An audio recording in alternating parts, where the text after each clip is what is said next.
The golden calf. This isn't a story about people who never knew God. This is a story about people who had just watched him work. Think about where Israel was in this moment. They had seen 10 plagues dismantle the most powerful empire on earth. They had walked through the middle of the Red Sea on dry ground, with walls of water standing on either side of them. They had heard the actual voice of God thundering from Mount Sinai, heard it so overwhelmingly that they begged Moses to tell God to stop speaking directly to them because they couldn't bear it. Then Moses goes up the mountain to receive the law. 40 days later, the people are bowing before a golden cow they melted down that same afternoon. Exodus 32:1. The people gathered around Aaron and said, "Come, make us gods who shall go before us. As for this Moses, the man who brought us up out of the land of Egypt, we do not know what has become of him."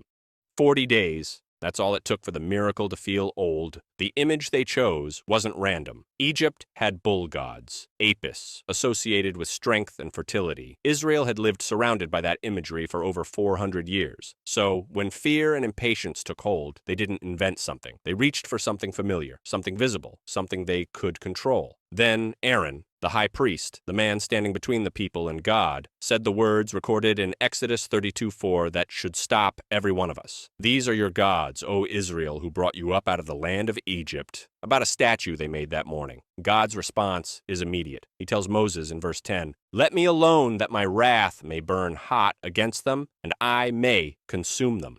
That is a holy God encountering a violation of the covenant. He had literally just finished speaking to them, and it didn't end there. Centuries later, Jeroboam, the first king of the northern kingdom, set up 2 golden calves, one at Bethel and one at Dan, and said the exact same words. "Here are your gods, O Israel, who brought you up out of Egypt." 1 Kings 12:28. Word for word, he copied the sin and made it state religion. Scripture calls it the sin of Jeroboam. Every northern king who came after him was judged by whether he walked in it or away from it. One afternoon of fear and impatience cast a shadow across an entire nation for generations. The golden calf wasn't Israel forgetting God, it was Israel deciding that a God they couldn't see or manage wasn't enough, and replacing him before he'd even finished speaking the commandments. And that temptation didn't die in the wilderness. Anytime we quietly reshape God into a version that requires less of us, a God who makes no uncomfortable demands, who fits neatly inside the life we've already decided to live, we are standing at the bottom of the same mountain with our own golden calf.